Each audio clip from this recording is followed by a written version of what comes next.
ఓం శ్రీమాత్రే నమః. రెండు కోతులు. నదీ తీరంలో ఉన్న గ్రామంలో ఒక మఠం ఉన్నది. ఆ మఠంలో కొందరు సాధువులు నివసిస్తూ ఉన్నారు. ఆ గ్రామంలో ఉన్న వ్యక్తికి ఆ సాధువులంటే చాలా చులకన భావన. అందుకని వారు ఏ పని లేకుండా ఊరికే కూర్చున్నారు అని విమర్శిస్తూ ఉంటారు. వారందరినీ విమర్శిస్తూ ఉంటాడు గ్రామంలోని వ్యక్తి. సాధువులు మఠంలో ఏం చేస్తున్నారో చూడాలనిపిస్తుంది అతనికి. వెంటనే మఠం దగ్గరికి బయలుదేరి వెళ్తాడు. అప్పుడు మఠం బయట ఒక సాధువు నిలబడి ఉంటాడు. గ్రామంలోని వ్యక్తి సాధువుతో ఇక్కడ ఊరికే నిలబడి ఏం చేస్తున్నారో అంటాడు. అప్పుడు సాధువు ఇలా చెప్తాడు, ఊరికే నేను నిలబడలేదు, 2 గద్దలు, 2 కోతులు, 2 కుందేళ్ళు, ఒక విష నాగాన్ని కాపలా కాస్తున్నాను అంటాడు. ఆ గ్రామంలోని వ్యక్తి చుట్టుపక్కల చూస్తాడు, ఏమీ కనిపించదు.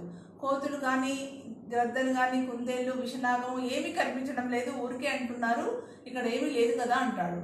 అప్పుడు సాధువు నవ్వుతూ ఆ గ్రామంలోని వ్యక్తికి ఇలా వివరించి చెప్తాడు, నా 2 కళ్ళు 2 గద్దలు పనికిరాని వాటినన్నింటినీ చురుగ్గా చూస్తూ ఉంటాయి. అలా వాటిని చూసి నా బుద్ధిని పాడు చేస్తాయి.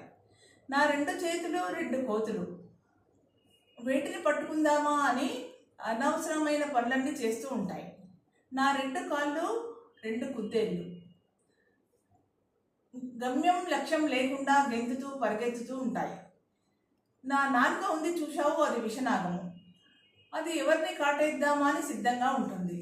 వాటిని అదుపులో పెట్టకపోతే, వాటిని ఇష్టానుసారంగా వదిలేస్తే ఆపదలు కలుగుతాయి. అందుకని జాగ్రత్తగా వాటికి కావలిగా ఉన్నాను అని చెప్తాడు సాధువు ఆ గ్రామంలోని వ్యక్తికి. ఆ గ్రామంలోని వ్యక్తికి సత్యం బోధపడుతుంది. భౌతిక సుఖాలను అణచుకోవడం యొక్క అవసరం, మనల్ని మనం ఆత్మ పరిశీలన చేసుకోవడం చాలా ముఖ్యమైనది అని అర్థమవుతుంది అతనికి. జై శ్రీరామ్.